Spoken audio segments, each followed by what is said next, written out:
نننې دا شارټ سټوري چې دا زما یقین دی چې دا سټوري به ستاسو زندگی مکمل چینج کړي او تاسو کې چې کوم پټ صلاحیتونه دي او تاسو کې چې کوم پټ طاقت دی یعنی هغه طاقت چې د هغې تاسو ته خپله هم پته نشته هغه به بالکل رابهر شي او د دې سټورۍ نه بعد به ستاسو یو نوې زندگی شروع شي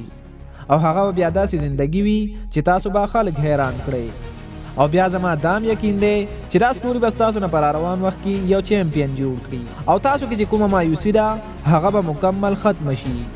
زموږ کیسه د دې ځای نه شروع کیږي ویل کیږي چې پخوا زمانه کې په ځنګل کې یو شیرني اوسېدله او بیا څه ټایم بعد د هغه شیرني یو بچی پیدا شو او د بچی پیدا کېدلو سره سم هغه شیرني مړه شوه او د هغې بچی یعنی هغه ورکوټی شیر یوازې پاتې شو خو یو ورځ نیمه بعد په دې لاره باندې د ګډو یو رمه تېرېدله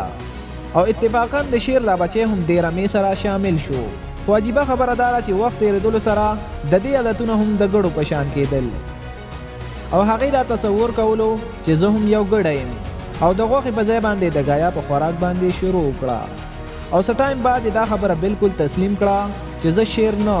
بلکې یو ګډی یم بیا څه ټایم بعد هغه د شیر بچی راغټ شو او هغه مکمل یو شیر شو خو هغې ته اوس هم دا اندازه نه کېدله چې زه یو شیر یم بلکې هغې بالکل دا خبره تسلیم کړه چې زه یو ګډی یم او هغه به د ګډو په رمه کې ګرځېدلو او د هغې خوراک صرف ګایا وه خو اتفاقا یو ورځ یو بل شیر د شکار دپاره د ګډې دې رمې ته پټ و خو هغې چې کله د ګډو په دې رمې باندې حمله وکړه نو ګډو د ځان د بچ کولو دپاره منډې شروع کړې خو بیا هغه په دې وخت کې ډېر حیران شو کله چې هغې ولیدل چې یو ځوان شیر هم د ځان د بچ کولو دپاره د ګډو په رمه کې منډې وهي شیر ډېر حیران شو او ځان سره یې سوچ وکړو چې دا څه وجه کېدلی شي بله ورځ شیر د ځان سره بیا فیصله وکړه چې بیا دې رمې ته پټ شي خو دا ځل د شیر هدف د ګډو ښکار نه و بلکې هغې دا معلومول چې آیا دا څنګه کېدلی شي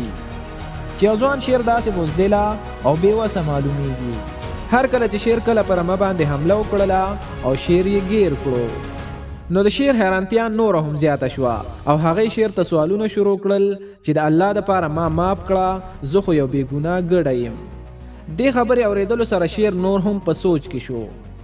نو هغې خوا کې یو دریاب ته خیال شو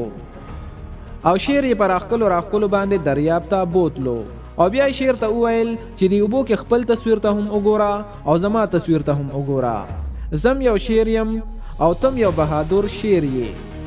چې کله شیر خپل تصویر په اوبو کې ولیدلو نو هغه ته د دې خبرې احساس وشو چې زه یو ګډه نه یم بلکې زه یو بهادر شیر یم چې هغه د ځنګل بادشاه دی او شیر یو تیزه چیغه ووهله دې سره د شیر زندگی بدله شوه او هغې ته د دې خبرې احساس وشو چې د دې نه مخکې څه هم شوي وو هغه د یو ماحول اثر و او د دې نه بعد شیر یو نوی ژوند شروع کړو که چېرته موږ دې سټورۍ ته سوچ وکړو نو په دې کې زموږ دپاره یو غټ سبق پروت دی او هغه سبق دا دی چې یو انسان هم الله تعالی بیکاره او بې فایدې نه دی پیدا کړی هر انسان الله تعالی ډېر د عجیبه صلاحیتونو سره پیدا کړی